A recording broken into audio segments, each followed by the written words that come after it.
tema da mensagem hoje é isso aqui, ó, simples assim. Em algum idioma você vai entender o título da mensagem hoje. Hã? Vamos ver. O primeiro é?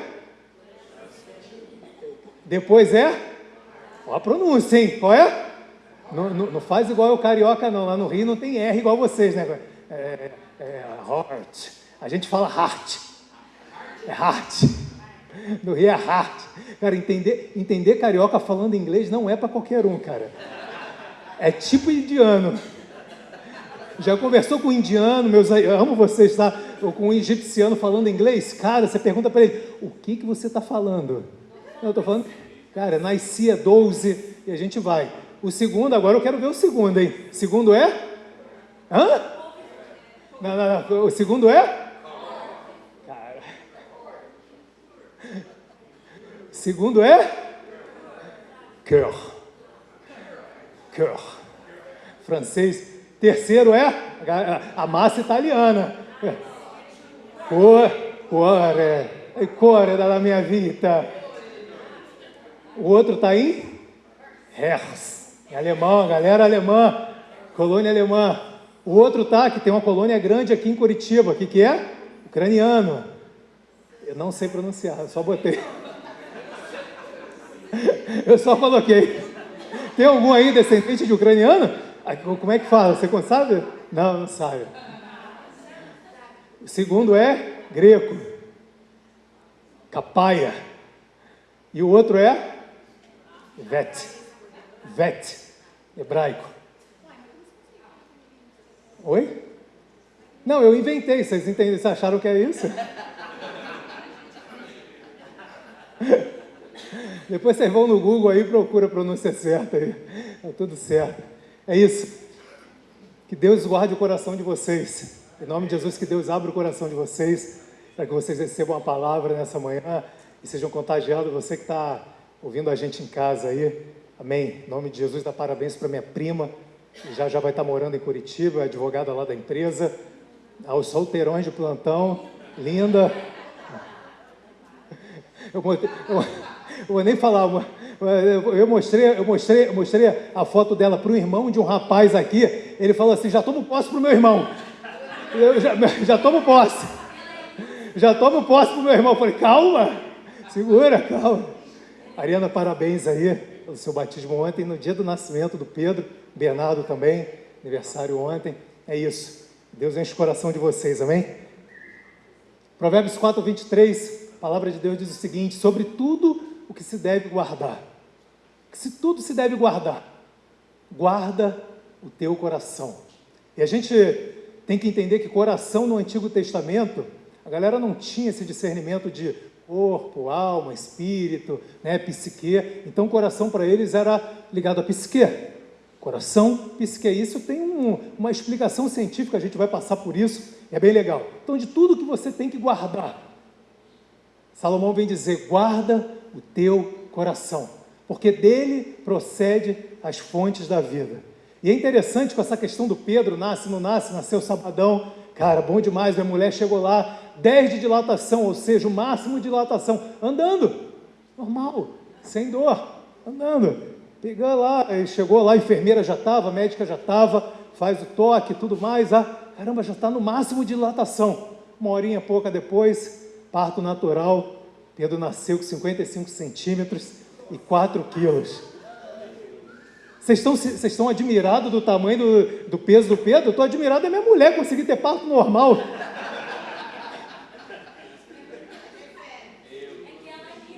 Cara, ele nasceu quase do tamanho do Fábio. Ele já nasceu, cara. Meu Deus, eu falei, amor, eu comecei a fazer inscrição da faculdade dele. Falei, que loucura. Falei, meu Deus do céu.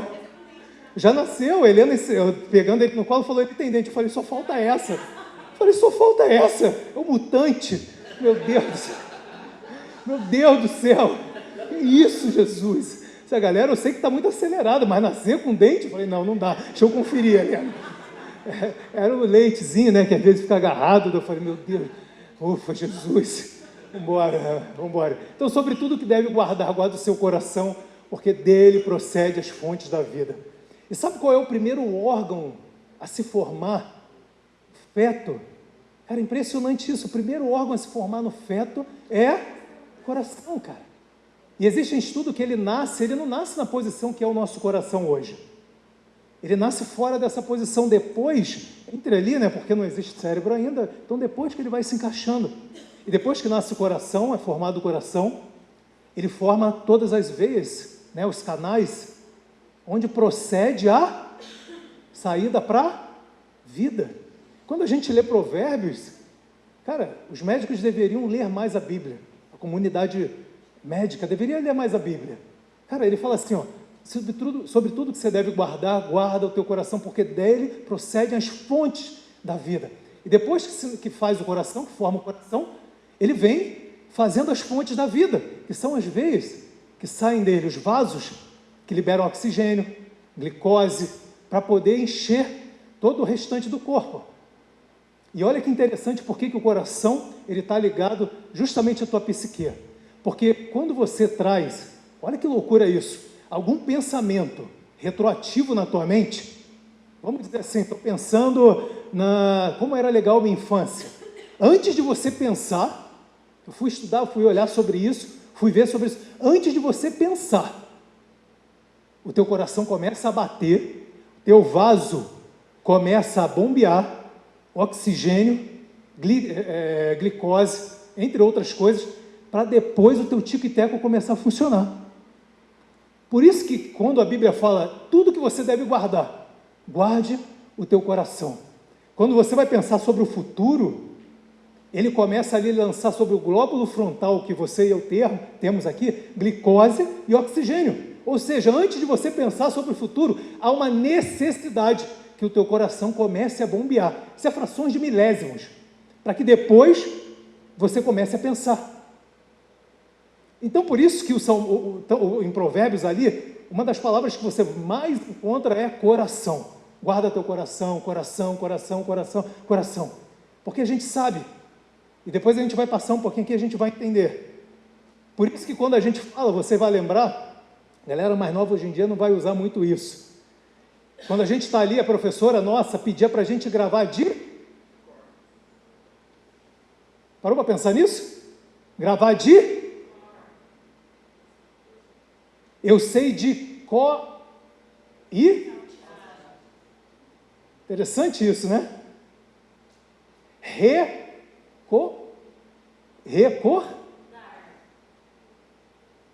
Gravar Cor. Que cabeça, varoa. É bom também. Gostou do cor. Coroa. A palavra coroa, ela vem de coração. Olha que interessante. Sabe, tudo está ligado ali no coração. E quando ele colocou isso ali, ele não colocou Ele foi inspirado pelo Espírito Santo para dizer, cara, de tudo que você tem que guardar, guarda o que está no teu coração. E sabendo disso, Paulo, quando vem escrever Efésios, ele vem colocar o seguinte, Efésios 1,18, oro, ainda para que os seus olhos, Éfesos, do vosso coração, os olhos do vosso coração, sejam iluminados, para que saibais qual é a real esperança do chamado que ele vos fez, quais sejam as riquezas da glória de sua herança nos santos. Cara, os olhos do nosso coração sejam iluminados. Mas por que isso? Quando a gente volta a Jeremias 17,9 vem dizendo o seguinte, porque enganoso é o coração do homem, mais do que todas as coisas, e perverso, quem o conhecerá? Então, quando ele fala aqui, em Efésios 1,18, para que ele ora, Pedro ora, e eu comecei orando para que os olhos do coração de vocês sejam abertos hoje, sejam iluminados, para que vocês entendam o que está sendo pregado aqui. É porque se seu olho não foi iluminado para que você ande pela fé, entenda a graça, o favor imerecido de Deus, e você viva segundo a religião, e segundo aquilo que a religião te conduz a vida inteira, segundo aquilo que o sistema do mundo vem colocar para você como certo, e não que a Bíblia vem dizer o que é certo, você vai viver um crente cego. Sabia disso? Sabia disso que na maioria das igrejas, 99% das igrejas, a maioria são crentes cegos, cegos pela religião, cegos porque estão subordinados ao pastor, porque, num índice elevado de perguntar ao pastor qual é o carro que ele compra. Eu já vi isso. Qual é a cor? De manipulação. E acha que prega a graça, mas no outro dia senta ali em cima. Acha que prega amor, no outro dia acusação. Deus é graça e a favor. Então Paulo olha, preste atenção, Éfeso. Eu preciso que os olhos do coração de você, porque daí está a saída da fonte da vida. Porque se os olhos de vocês, do coração, forem iluminados, naturalmente você vai saber qual é a real esperança. Por que você está aqui? É isso que ele está falando. Por que você está aqui? É mais um domingo? Você veio aqui para conhecer alguém, bater um papo, uma religião? Não, eu vim aqui para poder entender isso. Você entende com o coração, com a tua psique, está ligado uma com a outra. Para que você entenda a esperança do chamado. Ele tem um chamado para a tua vida. Ele tem um porquê. Você não está aqui à toa. Ah, mas eu estou com 90 anos, eu estou com 80, eu estou com um joelho ruim, eu estou assim, eu estou assado. Cara, ele tem um chamado. E se você está aqui é porque o chamado ainda não terminou. Simples assim. Para que você conheça as riquezas da glória da sua herança no santo. Você conhece a riqueza que você tem? Eu te garanto que eu converso com um monte de gente, a maioria não imagina 90% do que ele tem direito. Não sabe, não sabe. Não sabe do que ele tem direito. E eu queria interromper um pouquinho a palavra aqui, chamar o Wagner. Vem cá, Wagner, por favor.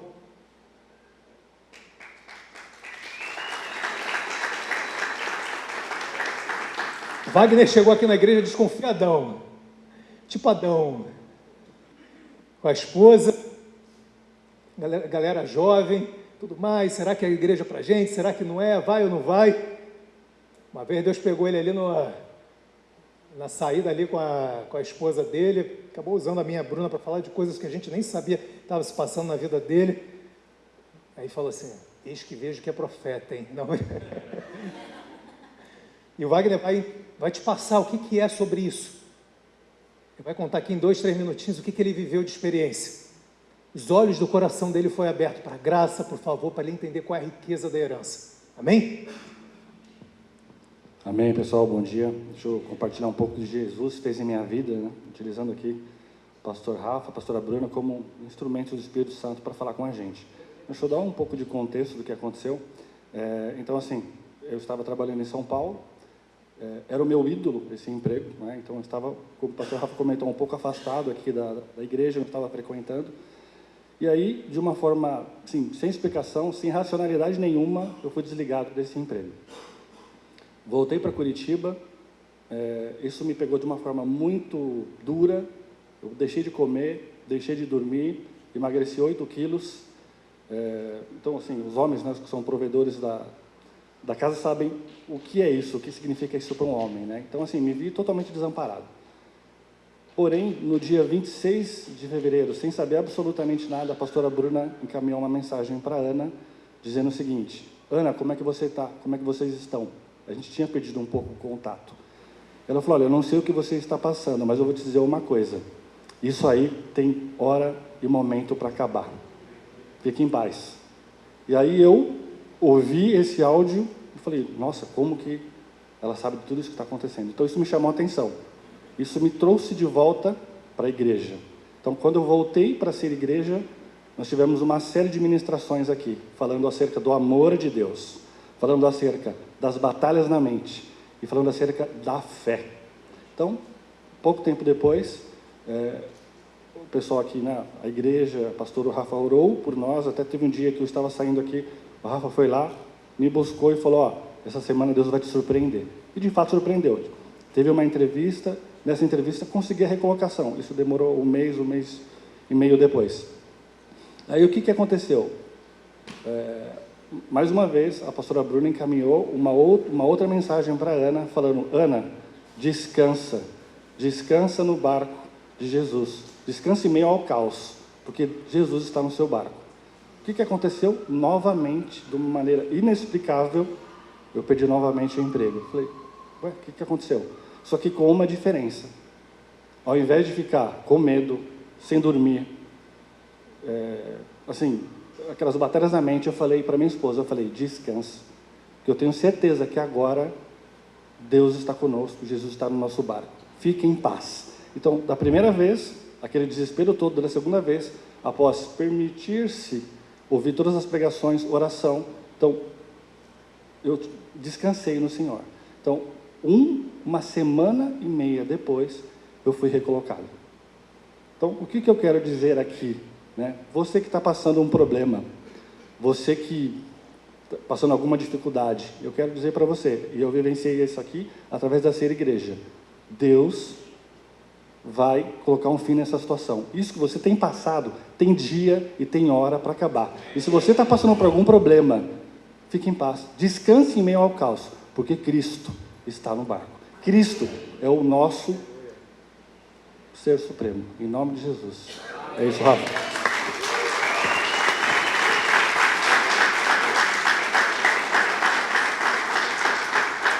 Aleluia. Você percebeu o que ele falou? Os olhos do coração dele foi aberto, para que ele entendesse a riqueza. Ele chegou aqui meio baqueado, perdeu o emprego, logo depois. Na segunda vez ele perdeu o emprego de novo, mas você entendeu a reação diferente que ele teve de um para o outro? Porque os olhos dele, do coração, foi iluminado. Ele entendeu, ele falou o seguinte: cara, eu não sou sustentado por esse mundo, eu não sou sustentado pelo emprego, eu tenho a riqueza da glória que está acima de todas as coisas.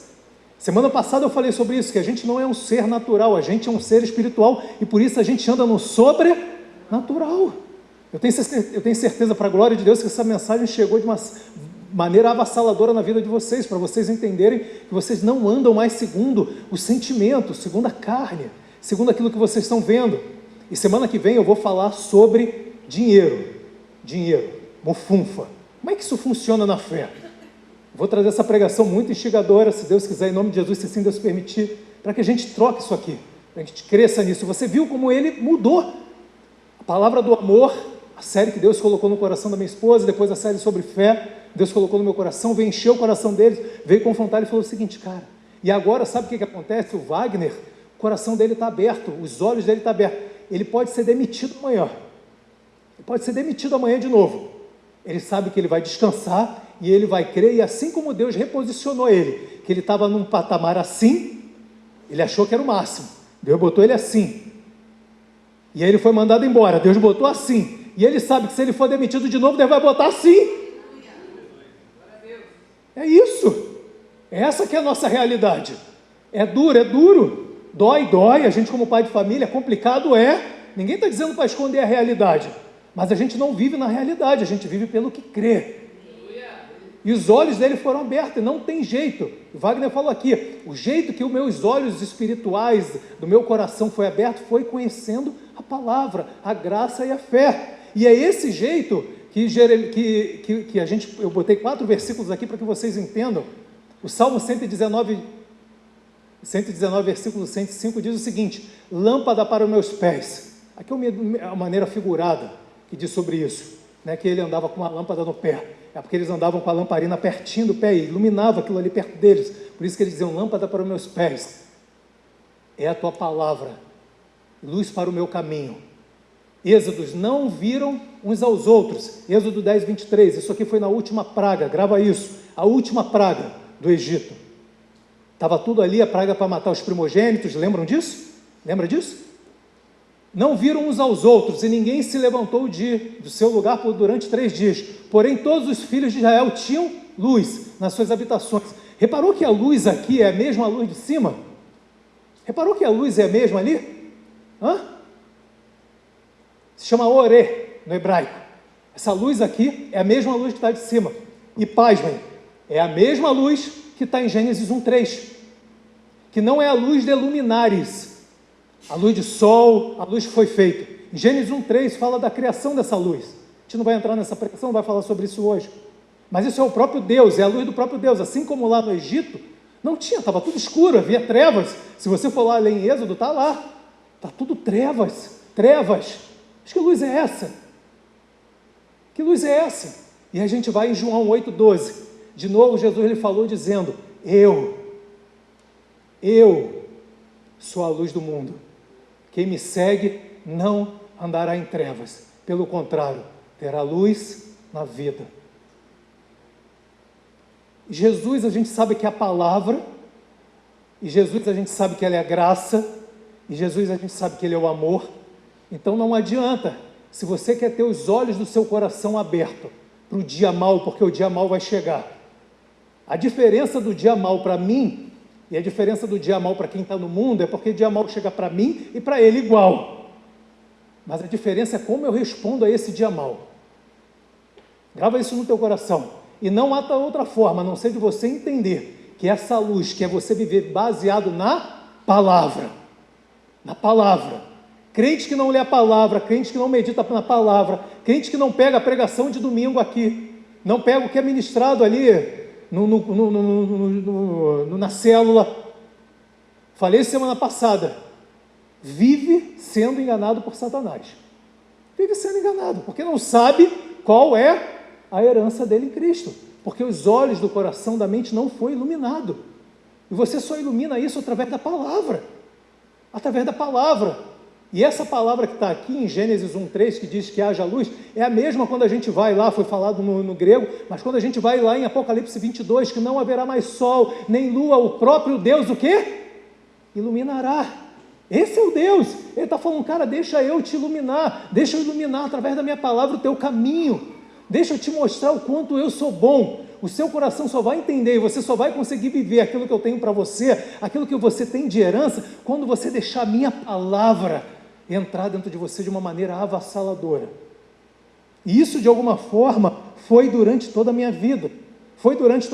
Sabe, eu sou filho da Josi e do Mar, vocês conheceram meus pais aqui. Minha mãe era obesa, mórbida, pesava 190 quilos, 1,50 m e pouco. Meu pai surdo, teve meningite aos 2, 3 anos de idade, vocês também conheceram. Então, um casal pouco provável. Concorda comigo? A gente costuma brincar o seguinte, cara, eu faço isso porque eles permitem, né? Olharam, minha mãe gorda daquele jeito, obesa, meu pai surdo, falou, cara, a gente não tem ninguém senão um para o outro.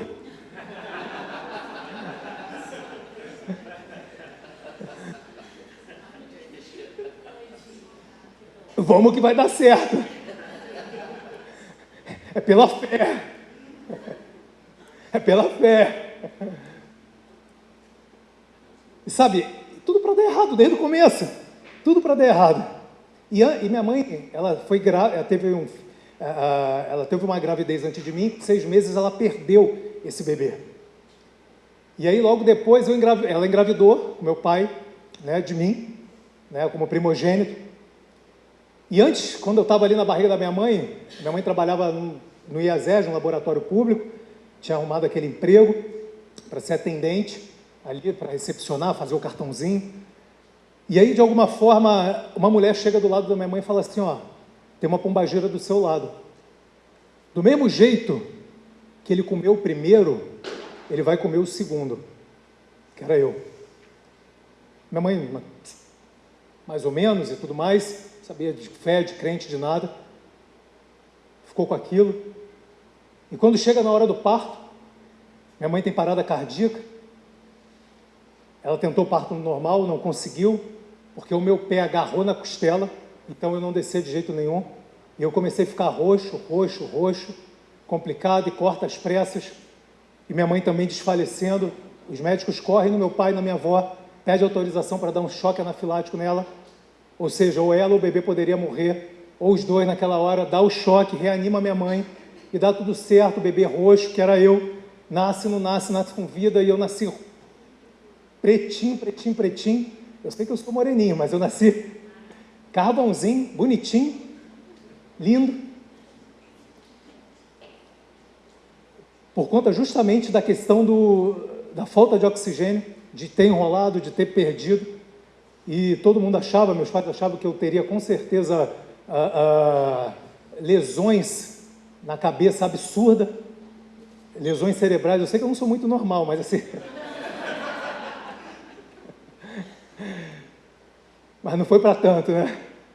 E eles acharam que de alguma forma, óbvio, e quase se cumpriu um desígnio de Satanás na minha vida. Quase. Por isso que a gente tem que estar firme na fé, sem desmorecer, Porque com Satanás é sempre quase. Porque a palavra final ele sabe quem dá. Na minha vida e na tua. Ponto. E aí eu nasci, mas eu nasci com muita complicação.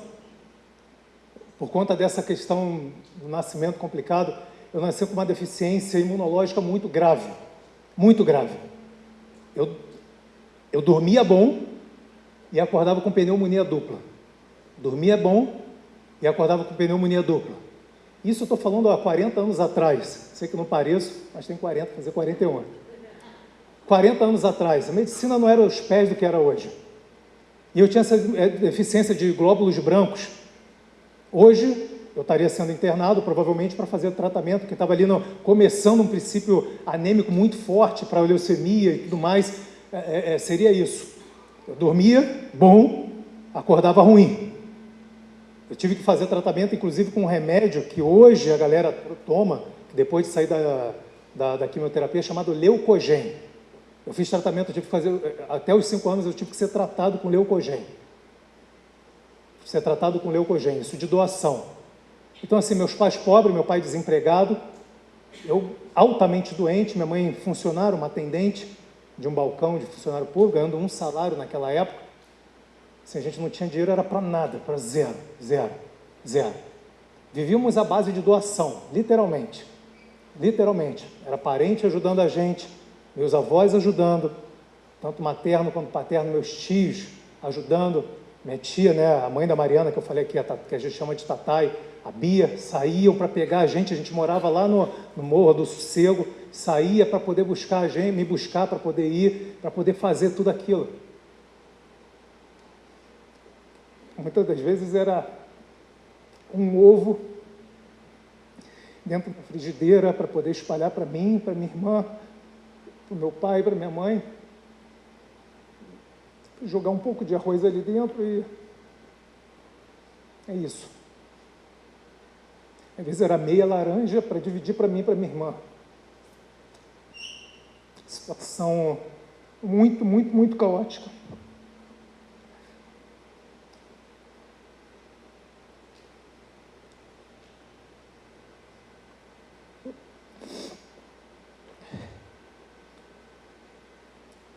E até que, fazendo tratamento com Leucogen e tudo mais, minha mãe, lá dentro do laboratório, conhece um cara, um médico, chamado Dr. João. E olha que interessante, eu estou falando isso sem superstição, sem nada, pelo amor de Deus, entendo o que eu estou falando. A gente sabe que João, eu já trouxe isso aqui para vocês, significa, essa palavra no hebraico é Yohanan, Deus de graça. Deus coloca um médico. E minha mãe falou, eu não tenho dinheiro, eu não tenho mal dinheiro para comer. E ele bota um médico chamando graça na minha vida. E esse cara começa a fazer estudos, trazer o Leucogen, trazer as coisas para poder eu começar a ser tratado. Eu cheguei ao ponto de ter uma pneumonia, que antigamente chamavam cavernosa. Cavernosa é quando você começa a criar buracos no seu pulmão. O meu pulmão era cheio de buracos. Era cheio de buracos. Eu cheguei a ter buracos no pulmão. E você vai entender por que eu estou falando isso. E esses buracos que de alguma forma eu tinha no pulmão me impediam. Eu, apesar de ser uma criança muito elétrica, parecia que eu nem estava doente, aos olhos do homem isso me impediria a ter uma vida normal, de correr, de brincar, de jogar, de seja lá o que for, como qualquer criança, como qualquer adolescente. E na época, com essa dificuldade financeira, a gente ia para a boca de uma favela que tem lá, chamada Batista, Morro da Batista, que é perto da casa da minha avó materna. E meus pais vendiam milho cozido, eu e minha irmã dormíamos num papelão ali debaixo, e a gente ficava aquela madrugada inteira ali com eles. E em dia de calor, minha mãe, mesmo obesa, meu pai surdo, iam para a rua. Aqui em Curitiba tem pouco isso, mas no Rio tem muito, né? Iam para a rua vender, que a gente chamava de saco-água, que era água dentro de saquinho, de sacolé, para vender nos carros. Essa foi a realidade da minha infância. Até que eu tinha vontade, de alguma forma, eu via às vezes na casa de um primo ou outro que tinha uma condição um pouquinho melhor, pobre também, mas tinha uma condição melhor, que é um danoninho, e o meu sonho era comer danoninho, cara. Meu sonho era comer danoninho, eu nunca tinha comido danoninho na minha vida, até, sei lá, 7, 8 anos de idade, eu nunca tinha comido um danoninho. E eu ia na casa desse primo, eu via o danoninho, e eu falava, cara, e lógico, errado, mas era criança, pegava escondido, ia para o banheiro, comia o danoninho escondido lá, eu não podia, onde agora eu vou jogar o pote? Vou comer o pote também, vai dar ruim. Pegava o pote, levantava aquele lixo cheio de cocô, cheio de coisa, levantava aquele lixo todo, botava ali por baixo escondido para poder esconder.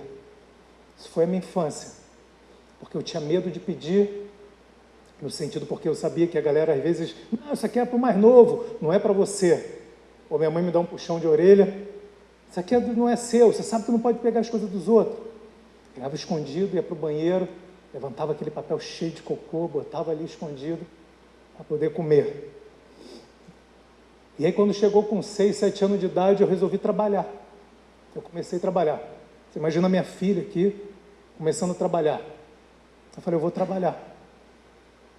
Na descida de onde que eu morava, do morro, lá do Morro do Sossego, tinha porque eu queria comer na época, eu via todo mundo comendo, primos, às vezes amigos, quando eu ia para um local, né, pequenininho, que era um biscoito, não é da época de vocês, os mais novos, mas era um biscoito, que é o Cheetos que existe hoje, mas tinha um tazo dentro, lembra disso? Tazo, jogar o tazo, lembra disso? Eu nunca tinha comido isso na minha vida.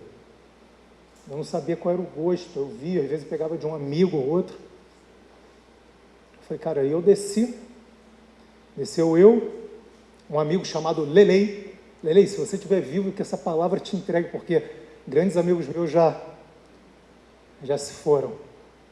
Deus te abençoe, cara. Descia eu, Lelei, mais o outro, enfim, o Léo, enfim, quem tinha lá, o Kleber. E aí fomos para o supermercado lá embaixo, na rua principal, comecei a ensacar, comecei a trabalhar com 7 anos de ensacate. Botar compra dentro de sacola. E ali eu ganhava um trocadinho na hora. Já saía dali, já pegava o biscoito. Cara, eu estava comendo, era filé mignon, cara. Estava comendo, era filé mignon. Não sabia nem que era filé mignon, dizendo hoje, parafraseando hoje. Estava comendo, era filé mignon. Já colecionando tazo. Minha mãe falou, meu Deus, Rafael está trabalhando lá embaixo, mas era maneira, com 7 anos. Aí depois comecei a vender bombinha em festa junina, fazer uma casinha, minha mãe fazia uma casinha para mim, para botar bombinha, sabe, em festa junina para eu poder vender. Vendia pipa, né? Vocês sabem o que é pipa aqui? Cafifa? Raia, isso. É pipa, cafifa, raia. Vender ali para poder, balão. Hoje não pode, é crime, hein, gente? Cuidado.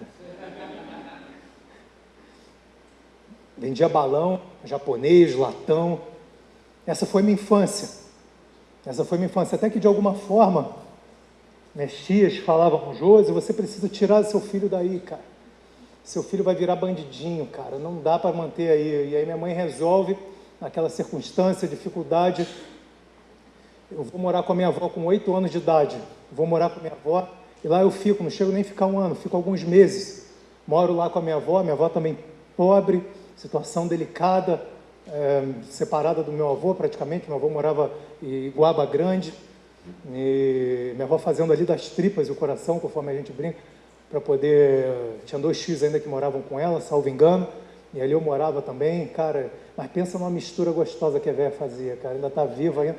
Era arroz, feijão que a gente comia lá, era crasso, arroz, feijão e mortadela, casa da minha avó. Ou arroz, feijão e bife de fígado acebolado, quem gosta? Tem gente que tem nojo. Eu amo, cara. Eu amo, adoro. Cara, e estava comendo muito bem na casa da minha avó, cara. E aí eu ia para essa escola, na beira de uma favela, não era tão complicado quanto é hoje, mas minha tia era professora dessa escola. Minha tia era um general, a Bia, que eu citei. Era general, todo mundo tinha medo. Então ali era uma preocupação a menos para a família, porque não tinha lógica. Eu saí do morro, lá que a gente morava, para poder ir para um local complicado também, onde que eu ia me envolver com outros, talvez, pessoas complicadas ali. Mas minha tia general pegava. Então, eu com 8 anos já pegava um ônibus sozinho, da casa da minha avó até a escola, e voltava. Piá, malaco, né? Não tinha o que fazer, sozinho, embora. E nesse meio tempo, quando eu morava lá, até antes um pouquinho, a minha outra tia, casada com um irmão do meu pai, chamado tia Rose, ela começou a me levar para a igreja. Começou a levar para a igreja. Na época era Nova Vida. Na época era Nova Vida. Só que nesse meio tempo também, quando eu estava em casa, a minha mãe com a minha avó me levavam desde pequeno para um centro de Umbanda, Candomblé. Então eu ia durante a semana, quando eu morava, quando eu estava lá com eles, seja lá o que for, no centro de Umbanda, de Candomblé, e no final de semana ir para a igreja.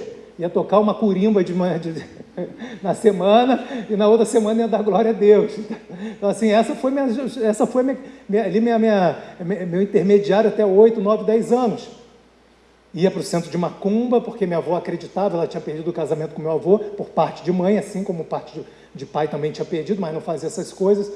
Mas tinham perdido, ela acreditava ali, porque tinham prometido que ela entregasse, desse, fizesse, matasse. Rapaz, tinha um cantinho que foi criado lá na minha casa, lá de baixo, só para botar comida. Pensa num fedor pro santo, meu Deus do céu. Era vela preta, era vela vermelha, não tinham o que comer em casa, mas dava negócio pro santo, cara.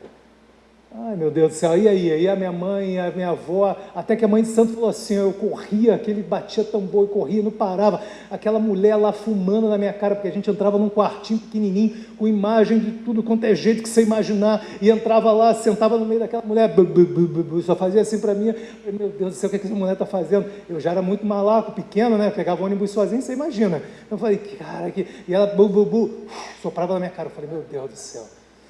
Isso não vai dar bom aqui não, e começava a correr, vinha para um lado e para o outro, aquela coisa toda, pessoa fazendo cabeça de um lado, pessoa ficando trancada num quarto de outro, sacrifício de animal, isso e aquilo, e vendo minha família enredar naquele problema, e minha tia Rose, muito usada por Deus, me levou, junto com a minha prima Bárbara, a gente ia para a igreja, para a Nova Vida, então ia para um lado, ia para o outro. É por isso que a gente não pode deixar de ensinar teu filho. Ah, mas meu filho não está sentado aqui do meu lado hoje, meu filho não está querendo muito saber. Ei, ensina a ele a palavra, porque no dia certo vai dar tudo certo. No dia certo vai dar tudo certo. Não volta em vão. A palavra não volta em vão. Não volta em vão. E naquele momento ali, já começando a crescer, morando com a minha avó, até que eu não aguentava de saudade. Eu falei, mãe, eu preciso, não tem nada. Tá bom, eu volto para morar com meus pais de novo. Ou seja, parece que eu já vivi uma vida aí, né? Mas eu só tinha 9 anos. 8, 9 anos. Volto para morar com meus pais, lá no Morro do Sossego, lá no Porto da Pedra, para cima da escola de samba, Porto da Pedra. E até que minha mãe, ela tem uma irmã, ela é a filha mais velha, tem uma irmã do meio, e um irmão mais novo. E tem um quarto também, que é só casamento de pai, que seria o mais novo ainda. Mas falando desses 3, esse cara era um cara muito violento. Se drogava, bebia, muito complicado. E minha avó separada, minha avó materna separada do meu avô, foi morar em Rio Bonito, uma cidade do interior lá do Rio. E lá, confusão de bar, de bebida, disso, daquilo, outro. Ele bebeu, pegou a arma do meu avô, do meu tio, matou o cara. Matou o cara.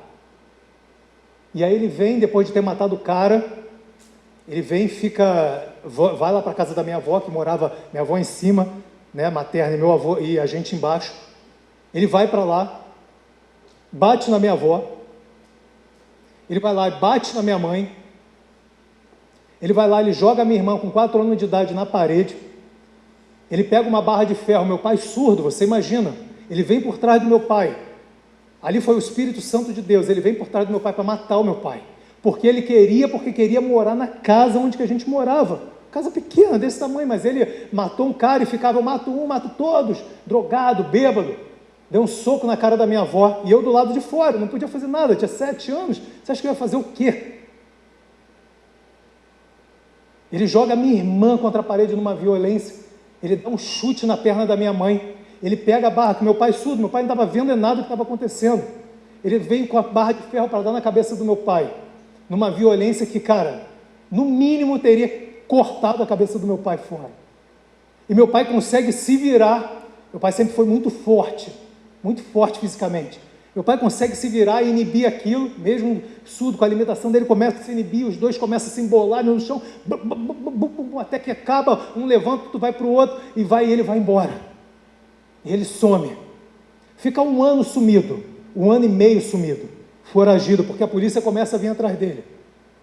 E eu era pequeno, vendo tudo aquilo acontecer. Até que depois de 1 ano e meio ele vem, pede desculpa à minha avó, a minha avó praticamente para morrer ali. Minha avó teve câncer de estômago, morreu em 2 meses. Eu era muito grudado a essa minha avó também, as duas no caso, né? Essa minha avó, porque eu morava perto, acaba se tendo um vínculo ali.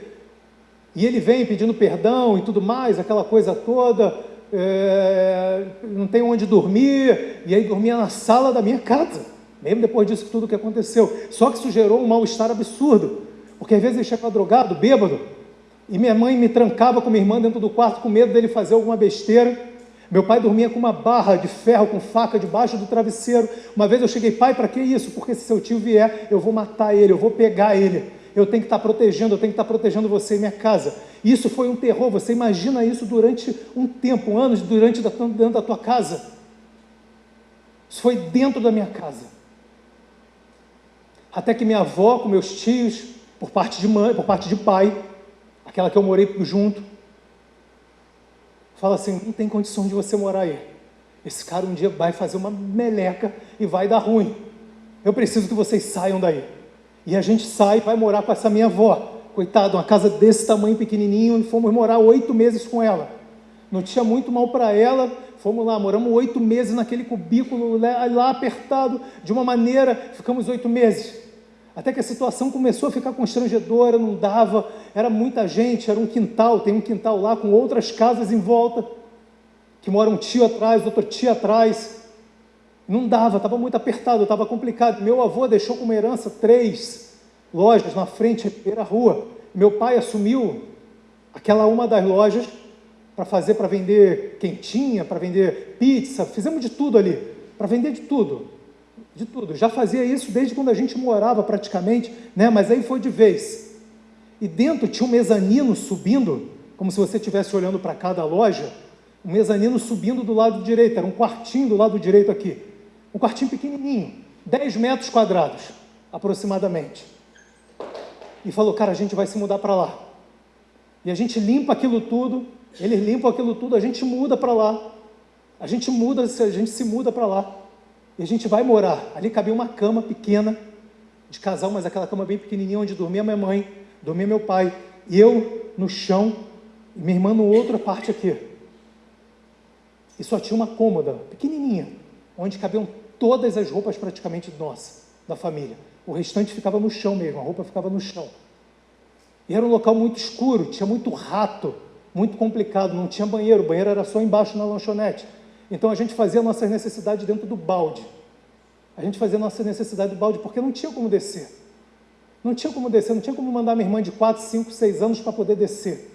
Não tinha onde fazer necessidade. Era rato que passava em cima, porque na frente da casa da minha avó, até hoje tem, mas as coisas já estão muito mais saneadas, vamos dizer assim, existia um valão, e quando chovia esse valão, cara, meus primos que devem estar assistindo aí, sabe o que eu estou falando? Cara, era água no joelho, rato passando assim, ó, olhando para você, dando tchau. Era um negócio absurdo, a água vinha, entrava, batia no joelho, entrava na loja, na casa da minha avó, era água para cima e para baixo, então assim, não tinha como descer, era rato andando para cima e para baixo, no teto. Era um negócio complicado. Então a gente não tinha onde fazer necessidade, tinha que fazer no balde.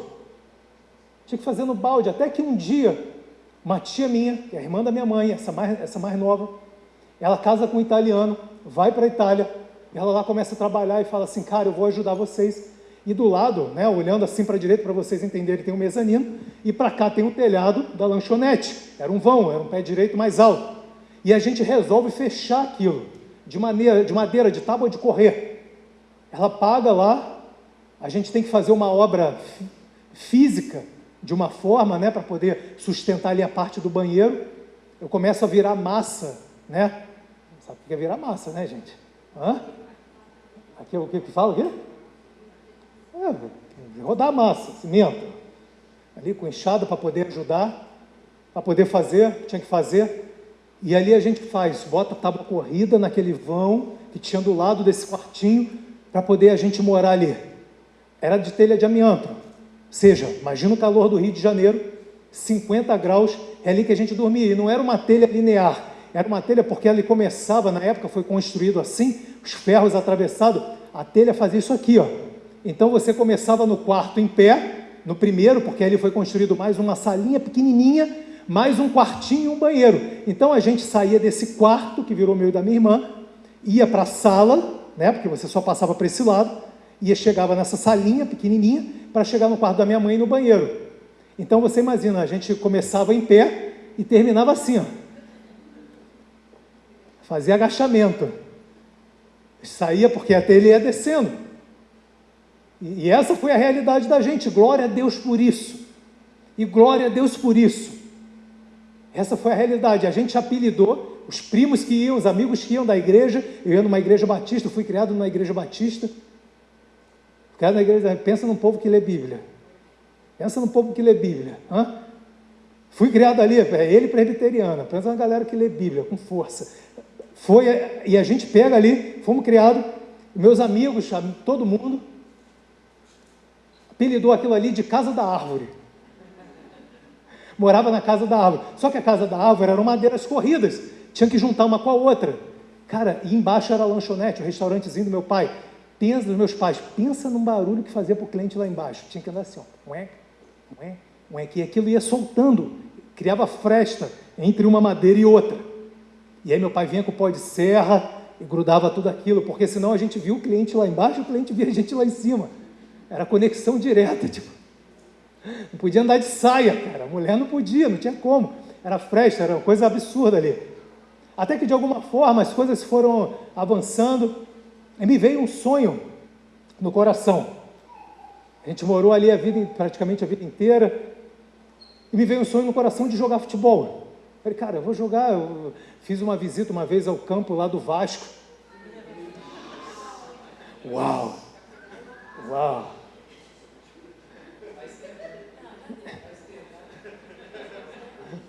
E fui à visita do Vasco, e aquilo brotou no meu coração de uma maneira absurda. Falei, cara, isso que Deus quer para a minha vida.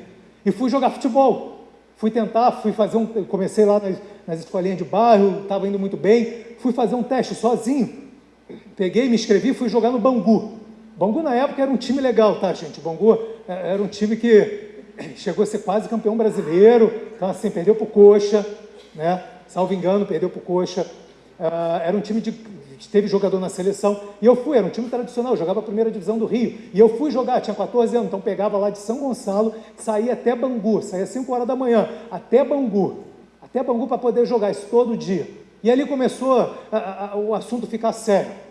Começaram a ver que eu tenho talento, mas só que nos primeiros dias que eu começo ali a jogar, eu me machuco, eu dobro o tornozelo ali, eu começo, e ali eu tenho uma luxação, rompo o ligamento e tudo mais, isso com 15 anos, 14, 15 anos de idade. Só que isso ficou para sempre, vocês vão entender, isso ficou para sempre como sequela na minha vida, esse tornozelo que eu tenho até hoje deformado.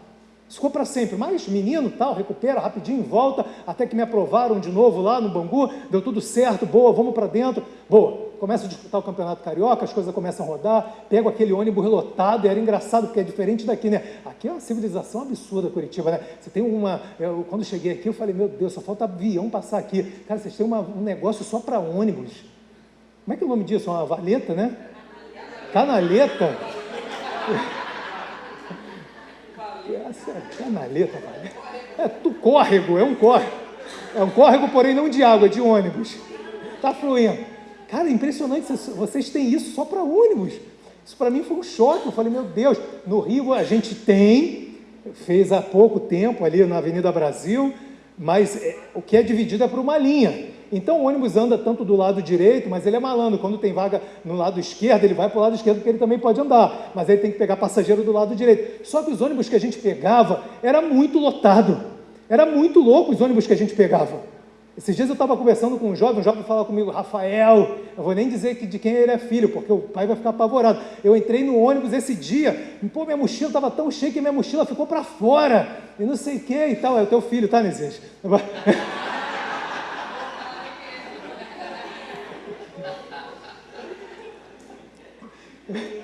Pô, caraca, e sentindo uma emoção. Falei, cara, eu passei isso no Rio. Foi legal, não foi? Eu passava isso também. Só que lá no Rio, sabe o que acontecia? A gente entrava no ônibus quando estava muito cheio, a ponto da gente estar pendurado. E tinha gente que já estava esperando, às vezes, 40, 50 minutos no ponto. Pelo amor de Deus, motorista, para, cheio ou não, deixa eu entrar. Cara, era uma pressão dentro do ônibus. Motorista, não para. Não para, se parar vai dar ruim. Se parar vai dar ruim, imagina a pressão do motorista ali. Gente dentro do ônibus, não para. Você está vendo que está explodindo, isso aqui não para. Aí quando ele metia para a direita assim, quando a gente começava a pressão na cabeça dele, né, os adultos e tudo mais, não para, não para, não para. E ele bicava de novo para a esquerda ali, para a pista rápida, e ia embora. O ônibus fazia... comemorava com ele. Aí, cara, igualzinho. Aí você imagina a cara do motorista. Ele se sentia, fazia assim, ó. Aí passava a marcha, aí embora, aí o ônibus, motorista, isso foi a minha juventude, Vasco, estava todo mundo indo para São Januário. Essa é a minha torcida, é assim, cara. Um ou outro tem carro, mas está tudo certo, está abençoado. Então assim, e a gente ia treinar, ia embora, até que eu me machuquei. Essa minha tia que morava na Itália, uma vez me viu jogando com o marido dela, falou, cara, esse moleque tem talento, vamos levar ele para a Itália. E eu tinha 17 anos, fui para a Itália, antigamente não tinha a lei, né, lei Pelé, que hoje proíbe menor de 18 anos, e fui para a Itália. Lá fui jogar num time bom, o time foi 4 vezes campeão italiano, só perde de títulos, que é para a Juventus, para o Milan, para a Inter de Milão, para o Milan. Ele é o quarto, chamado Provercelli, da cidade que eles estavam lá. Chega lá arrebentando, mas toda hora machucado o tornozelo, toda hora as coisas não iam e tudo mais. Até que a condição financeira, e eu não culpo meu tio por isso, mas até que a condição financeira lá na Itália não estava muito legal, e eu tive que trabalhar na fazenda de arroz. Eu fui jogado para trabalhar na fazenda de arroz, lá com 16, 17 anos. Ia trabalhar de manhã e à tarde ia jogar, colhendo arroz. Depois fui trabalhar de ajudante de pedreiro. Depois fui trabalhar fazendo faxina, cheguei a fazer faxina na casa da própria minha tia ali, de uma pessoa da fazenda. Ou seja, não ia conseguir jogar nunca. Extremamente cansado, fazia isso de manhã e ia jogar à tarde. Fazia isso de manhã e ia jogar à tarde. Mas isso me amadureceu. Há coisas na nossa vida que vêm para poder amadurecer a gente, sabe? A gente acha que quando a gente está em Cristo, nada é por acaso. Todas as coisas cooperam para o nosso bem. Isso causa a gente amadurecimento. Eu com 16, 17 anos, começando ali a trabalhar na fazenda de arroz, colhendo arroz, para ganhar meu dinheiro para ajudar meus tios em casa, treinar à tarde, fazer, às vezes tinha que faltar porque era o treino de manhã, tinha que viajar com o clube, mas para poder render. Naquela época, 16, 17 anos, não ganhava nada, diferente de hoje em dia. Hoje o nego com 10 anos já ganha alguma coisa, não ganhava nada. Então isso a gente fazia isso direto. Até que não deu certo na Itália, eu volto para o Brasil, dá 30 dias, depois eu volto para São Gonçalo, onde que meus pais ainda continuavam a morar. Minha mãe já tinha feito bariátrica, ganhou uma bariátrica de presente, não era mais obesa, era ex-obesa. Ela fez 2 bariátricas, inclusive. Fez 2. Era ex-obesa. Meu pai continuou sendo surdo, não é ex-surdo ainda. Continuou sendo surdo, mas também já fez coclear, já está ali melhor. E assim, e eu volto, um ano e pouco depois da Itália, volto para São Gonçalo. E já conheço desde moleque, mais 2 amigos meus desde moleque, o Michael, que é pastor na Itália, né, casado com uma italiana, meu parceiro, meu irmão pra caramba, junto com o Douglas, cara, vivemos muita coisa junto, maluca, desde pequeno ali nos morros, nas ruas, jogava futebol, e falava assim, cara, surgiu uma barca, no futebol é muito isso, surgiu uma barca, vamos para Paraná? E vim eu para o Paraná, vim eu morar aqui no Paraná, morei aqui entre Ourinhos, que é divisa ali de Ourinhos, se chama Cambará e Jacarezinho. Tem família que é de lá, né, de Santo Antônio da Platina, não é isso? Uma família que é de lá, de Santo Antônio da Platina, ali do lado ali, ó. E comecei a jogar, e depois de um ano ali, um ano e pouco, eu de alguma forma, eu recebo uma proposta desse empresário, que era um empresário que jogou no Atlético Paranaense. Quem é atleticano vai saber, provavelmente, não sei se é da época de vocês, se chama Edenilson Pateta. Jogou no Cruzeiro, jogou no Atlético Paranaense aqui, muito amigo do Petralha, E aí ele me fala assim, ó, cara, eu joguei na Hungria, surgiu uma barca para ir para a Hungria, você quer ir? Falei, vamos, estou desempregado, vou eu para a Hungria. Vou lá jogar o campeonato húngaro. Faço o primeiro ano, complicadíssimo, ele me apresentou a um empresário que estava lá, o Edenilson na época, e faço um primeiro ano complicadíssimo, porque de novo o empresário fomos abandonados, e vou para o segundo ano. Falo assim, cara, esse segundo ano eu venho para o Brasil e volto. Mas antes de voltar tem um detalhe, na segunda temporada do Campeonato Húngaro. Eu estava indo a São Gonçalo, a Niterói ali, São Gonçalo, com uma tia minha, chamada Tia Maria. Grava isso, Tia Maria. Tia da minha mãe, enfim, casada com uma tia-avó, vamos dizer assim. E ela me leva numa igrejinha, cujo nome do pastor é Manuel Jorge. Igreja pequenininha, no alto, assim, humilde. E eu estou saindo assim, não queria ficar o tempo todo no culto, eu tinha hora. Eu estou saindo, e o pastor Manuel Jorge fala assim, filho, falei, meu Deus, não pode ser comigo, eu morro de vergonha dessas coisas. É você, com a mochila nas costas. Deus me mostra você com um canudo debaixo do braço, terno e gravata, formado com um escritório digno de Europa. Grava isso no teu coração. Falei, cara, pinguim de Madagascar, não é isso? Sorri a cena. Eu sou esse jogador, cara, estava voltando para a segunda temporada na Hungria, morava em Budapeste, morei em Papazonvéd, rodei aquela Hungria toda, depois fui morar em Budapeste, capital, coisa mais linda do mundo, quem não foi, vá, sensacional, turismo barato, bom, cara, sensacional, fui morar, até que uma semana, a gente em preparação, amistoso, para começar o campeonato húngaro, eu recebo uma entrada aonde? Lembra aquele tornozelo que eu machuquei? Quando eu tinha 15 anos, 14 anos? Todas as coisas cooperam para o teu bem. Todas as coisas cooperam para o teu bem. Você está em Cristo. Eu recebo uma entrada no mesmo tornozelo, no tornozelo esquerdo. Meu tornozelo fica pendurado porque dessa vez é diferente, que geralmente ele dobra para cá, não é isso? Para fora, ele veio para dentro. Meu pé ficou pendurado, tendão de Aquiles, 12 partes, cara, loucura, andando de muleta, complicado. Depois de algum dia, quem me vem na mente?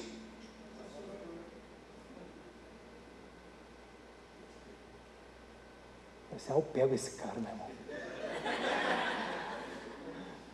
Eu vou pegar esse cara. E eu tento voltar, eu tento jogar, as coisas não vão, não andam mais, não rodam. Não consigo, na época eu venho, tento voltar para o Brasil, acaba, e lá eu fui largado, para você ter noção, depois, principalmente depois de machuquei antes, o cara do consulado, que era o Jorge, tentou me ajudar, porque o cara que estava cuidando de mim lá, que era o Reginaldo, cara, eu lembro dos nomes perfeitamente, eu te abençoo, tá, Reginaldo, não tem mágoa não, te amo, em nome de Jesus, te perdoo, abandonou a gente lá, o cara fazia de tudo, cara, eu fui morar na casa de cigano, na Hungria tem muito cigano, eu fui morar na casa de cigano lá. Só que esse cigano era traficante, cara. Cara, me largaram dentro da casa de um traficante. Dormia a família dele embaixo e eu dormi em cima com ele, com o traficante. Porque se rodasse, ia rodar quem? O traficante, quem? O imigrante.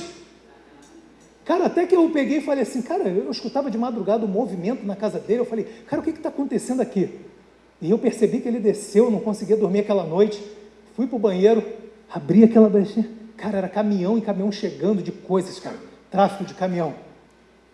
Cara, que loucura. Eu falei, cara, eu achei que eu estivesse no Rio de Janeiro, cara. Eu achei que, cara... E ali eu fui. Morei, cara, dificuldade para comer, dia de fome, não tinha o que comer, doação de pão. O negócio, eu falei, cara, Deus, o que está acontecendo? Que loucura é essa? Cara, parece que eu estou indo, sabe a história de José? O cara não só é traído pelos irmãos, o cara depois é lançado para poder, para Potifar, depois fica pior, depois é traído pelo próprio cara que ele revelou o sonho, que falou, fala de mim, o cara não falou dele, falou 2 anos depois, para o copeiro e para o padeiro. Falei, cara, vai de mal a pior, sabe quando você acha que você está no fundo do poço, que você já viu tudo? Falou, cara, não vai dar em nada, acabou meu casamento, acabou minha família, acabou o dinheiro, acabou o emprego, não tem mais currículo, não tem ninguém, acabou o sonho. Cara, eu bati no fundo do fundo do fundo. Cara, se o fundo do poço se chama inferno, eu cheguei lá. Falei, cara, que loucura. Só faltava essa, eu passar fome e agora está morando na casa de cigano, traficante. Eu vou morrer, cara. Que loucura, machucado. Falei que não consigo nem correr da polícia. Pé pendurado, eu vou correr para onde, cara? Meu Deus do céu. Até que eu volto, 2 anos depois, e eu encontro essa mesma tia. Lembra que me levou para poder ter, lá que eu fui lá naquela congregaçãozinha? Ela fala com o meu primo, Cláudio Assir, que eu chamo hoje dele meu padrinho. São pessoas que, ela, uma mulher de Deus, e ele depois aceitou Jesus. Mas pensa num coração de um cara que falou o seguinte: cara, eu vou te adotar, cara.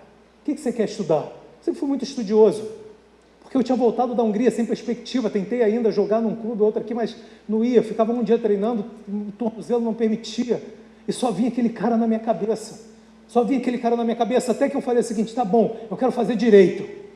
E ele começou a pagar com ela a faculdade de Direito para mim, tia Maria e Cláudio Assir. Ele era dono de uma construtora em Niterói, um cara bem sucedido. Ela também vieram de família, era o lado, vamos dizer assim, financeiramente bem, da família da minha mãe. E começou a me ajudar, cara, um cara que eu sou eternamente grato. Aí veio um desafio, né? Ele me botou na faculdade, comecei a estudar. Faculdade é aquele negócio complicado, porque, cara, faculdade particular. Cara, eu mal sabia falar português, você imagina se eu tinha condição de passar numa faculdade pública. Foi faculdade particular, fui para Estácio, estudar Direito. E ela vai, mas tem que fazer aquela correria. Livro para comprar, xerox, não sei o quê. Cara, eu não tenho. Não dá para ficar pedindo tudo a ele. Ele pagava até um livro ou outro, ajudava num curso. Mas como é que eu fazia? Como é que fazia as coisas? Como é que fazia? E aí? E aí ele, de alguma forma, eu tive que trabalhar na Defensoria Pública, que a Tatai, Dulce, né? A mãe dessa menina que se batizou, arrumou. E ali eu fui trabalhar. Fui ajudar. E para complementar, meus pais tinham aquela mercearia que eu falei para vocês. Eu pegava e vendia a quentinha deles.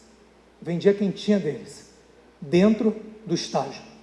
Pegava um ônibus lotado, aquele ônibusão, sabe? Mas agora em São Gonçalo, para vender a quentinha, a comida deles, para conseguir pagar. Um livro, para conseguir, isso eu tinha 20 anos, 21 anos, para poder vender. Isso dentro do meu estágio lá, para poder complementar a renda. Sabe, as coisas que Deus faz na nossa vida. Você não tem que ter vergonha, talvez, do momento que você está. Você não tem que ter vergonha do momento que você já esteve. Vou repetir: todas as coisas cooperam para o bem daqueles que amam a Deus. Isso só fortaleceu o meu caráter. Eu digo para você que não tem Harvard no mundo, não tem nada.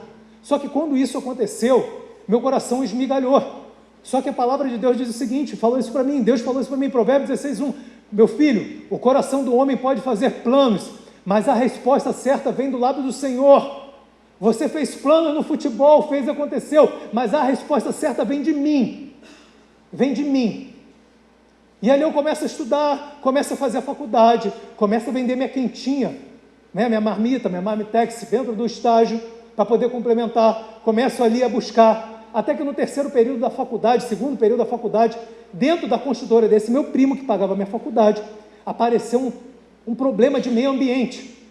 Tinha um córrego próximo de um terreno, que de alguma forma ele não podia construir, porque você não pode construir próximo de córrego, tem um afastamento.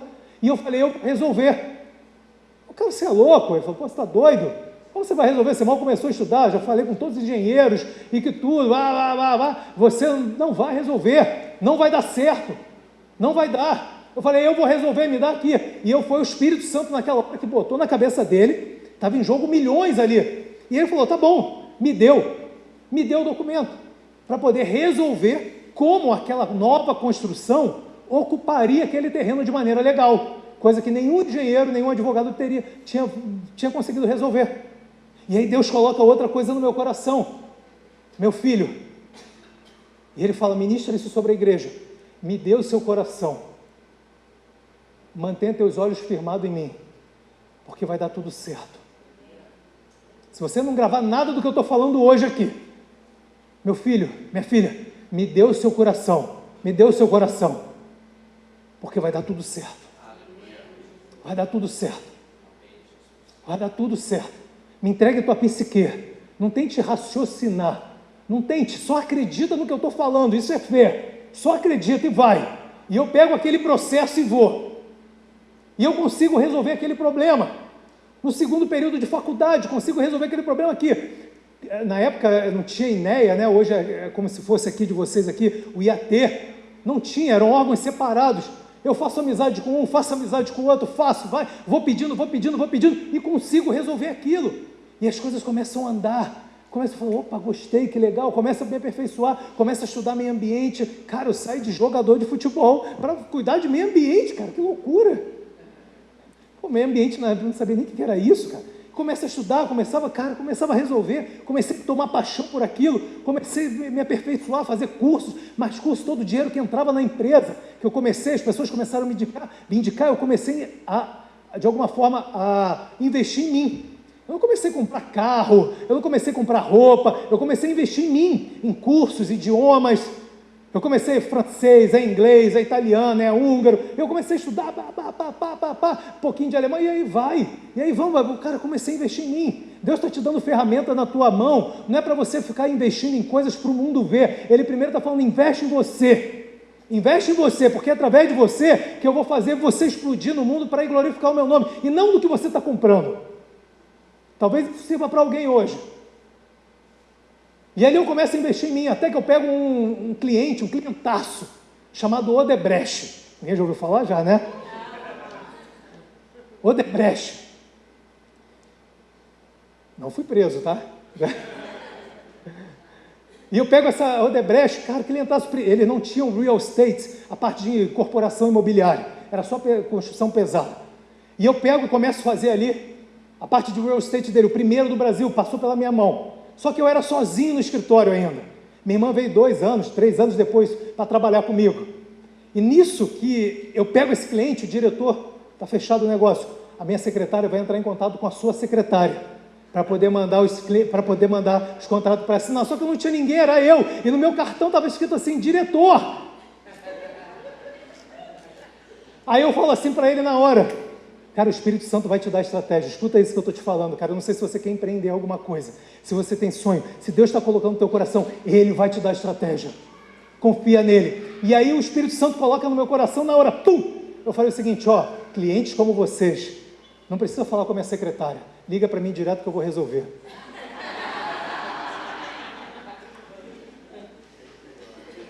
E as coisas começam a caminhar, chegaram o furacão aí, estou acabando, sei que está meio-dia 15, já meio-dia 17, mas estou acabando. E aí as coisas começam a evoluir, eu começo a trabalhar, começa a crescer, as coisas começam a evoluir, as coisas começam a avançar, as coisas começam a avançar de uma forma sobrenatural. É cliente daqui, é cliente de indicação, eu faço algumas parcerias que não dão certo. Segurei que eu estou acabando. Você que está em casa aí não está entendendo, é porque chegaram os nossos anjinhos. Está acabando, essas bênçãos. E aí a gente começa ali, eu começo a trabalhar, as coisas começam a crescer, o escritório começa a crescer, vem minha irmã, começa, Deus, cara, começa a ganhar dinheiro, muito bem sucedido, projeto em Doha, projeto em Dubai, 8, 10 vezes para Doha, mas não sei quantas vezes para Dubai, e chamado, sentado com o ministro de Doha, Dubai, as coisas acontecendo, cara, gigante, talvez um dos maiores, sem sombra de dúvida, entre os 3 maiores escritórios de meio ambiente do Brasil, sem sombra de dúvidas, as coisas bombando, ou seja, de um cara destinado a morrer, a Deus exaltar, de uma maneira surreal,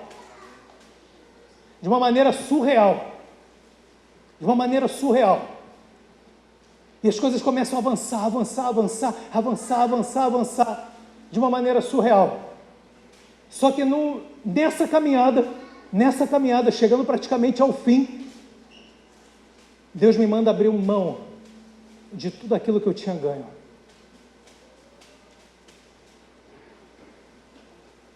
Meu filho. Depois de eu vir do nada, ter ganho tudo, o mundo aos meus pés, fazendo tudo, andando de tudo, vestindo da maneira que eu sempre sonhei, andando em carros que nem jogador de futebol andava, tendo dinheiro na conta, fazendo, acontecendo, e a Deus me fala o seguinte: você me ama? Tu sabes, pai. Tu vai apacentar minhas ovelhas. Mas você sabe de uma coisa? Presta atenção em mim aqui. Vou te chamar, já tá, Amanda. Desculpa da hora. Você tem que ter muito peito para cantar essa música. Se você não tiver ainda fé para cantar essa música, eu não vou falar para você não cantar, mas tenta cantar por fé, porque, cara, você tem que... Muitas das vezes a gente canta música aqui, por isso que a gente é muito chato com o louvor que coloca aqui. É da boca para fora. É da boca para fora, essa é a verdade. Agora eu quero ver você cantar esse louvor aqui, quando você falando assim: Deus, tudo que eu tenho é teu, cara. Você me tirou do nada, você me colocou do tudo, agora você está me pedindo para apacentar tuas ovelhas.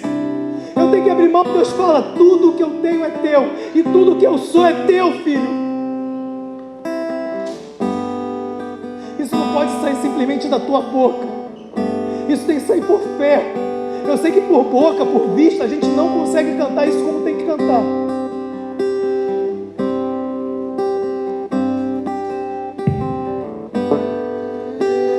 Se você puder cantar, fecha teus olhos. Cristo, tudo que eu sou é teu, filho, minha casa, meu dinheiro, meu destino por inteiro, tudo é teu. Você acredita nisso que você está cantando? Tudo que eu tenho Você acredita é nisso? Deixa isso ser verdade. Tudo que eu tenho é teu. Você que está me vendo, você que está me assistindo hoje, seja pleno da glória, da paz, da provisão de Deus sobre a tua vida, sobre o teu casamento.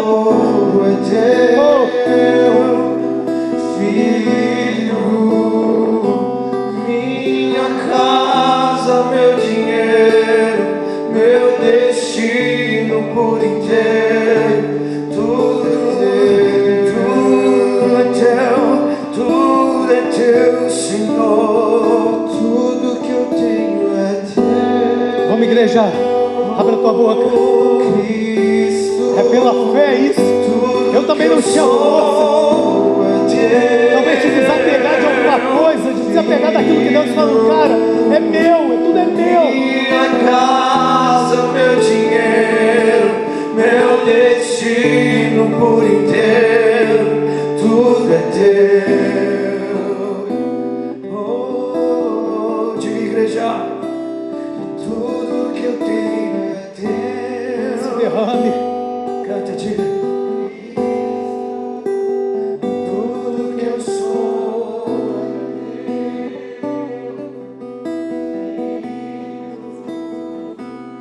minha casa, meu dinheiro, meu Vamos cantar isso num grande coral. por inteiro, tudo é teu. Vamos deixar a igreja cantar, só puxa e deixa a igreja cantar. Vamos, igreja, tudo que eu tenho é teu. Tudo que eu tenho é teu. Vamos que tá aí, ser igreja.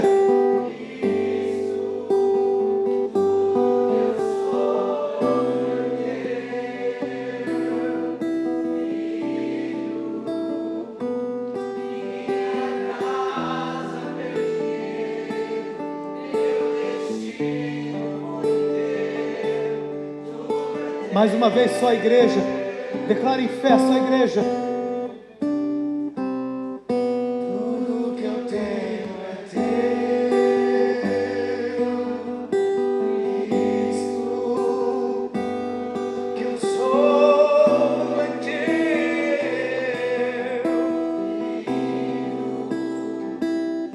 Minha casa, meu dinheiro, meu destino por inteiro, tudo é teu. Antes do Pedro nascer, a Bruna perguntou para mim: o que você sonha para os nossos filhos? O que você acha que ele quer de ter de profissão? E a gente simultaneamente, a gente falou: cara, que eles possam viver 24 horas no altar de Deus, servindo. Se teu filho quer buscar isso, se teu filho quer fazer isso, Deus vai dar condições. Deus vai levantar grandes empresários, grandes médicos, grandes engenheiros, grandes advogados, grandes lojistas.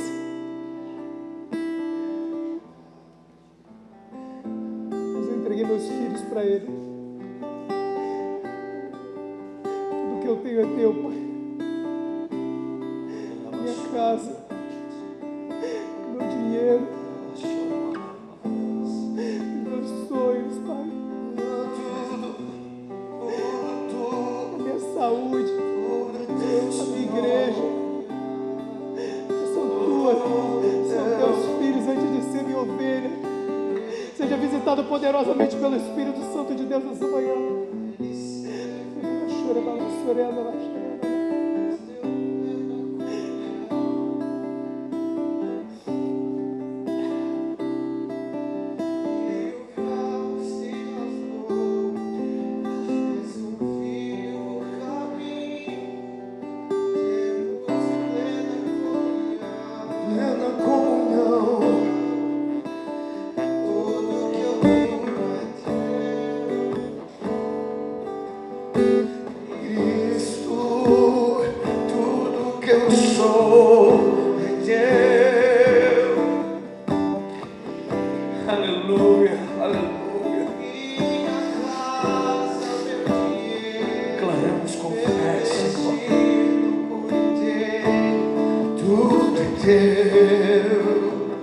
Deus quer que você chegue nesse ponto auge da tua fé e fala o seguinte, cara: é tanto Teu, Deus, que eu descanso, é tanto Teu que eu consigo dar ação de graça, é tanto Teu que meu filho não é mais meu, a minha casa, o meu casamento, o meu dinheiro, o meu carro, tudo é Teu, o meu violão, a minha voz, o meu tempo não é meu, é Teu, Pai.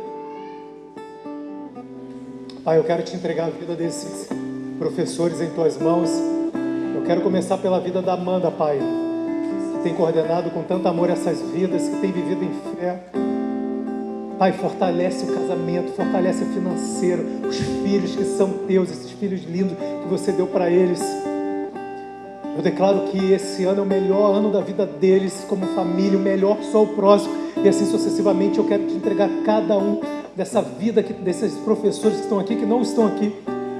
Dê sabedoria para eles, que eles nunca falem para essa criançada aquilo que Você falou para eles não falarem, mas que eles falem a Tua graça, o Teu favor e o Teu amor, porque nós queremos os nossos filhos desde pequenininho voando na Tua graça, no Teu amor, para que quando chegue uma maturidade maior, eles sejam literalmente um foguete, uma bomba nas Tuas mãos, Pai, para saquear esse inferno, Pai, porque Você está voltando.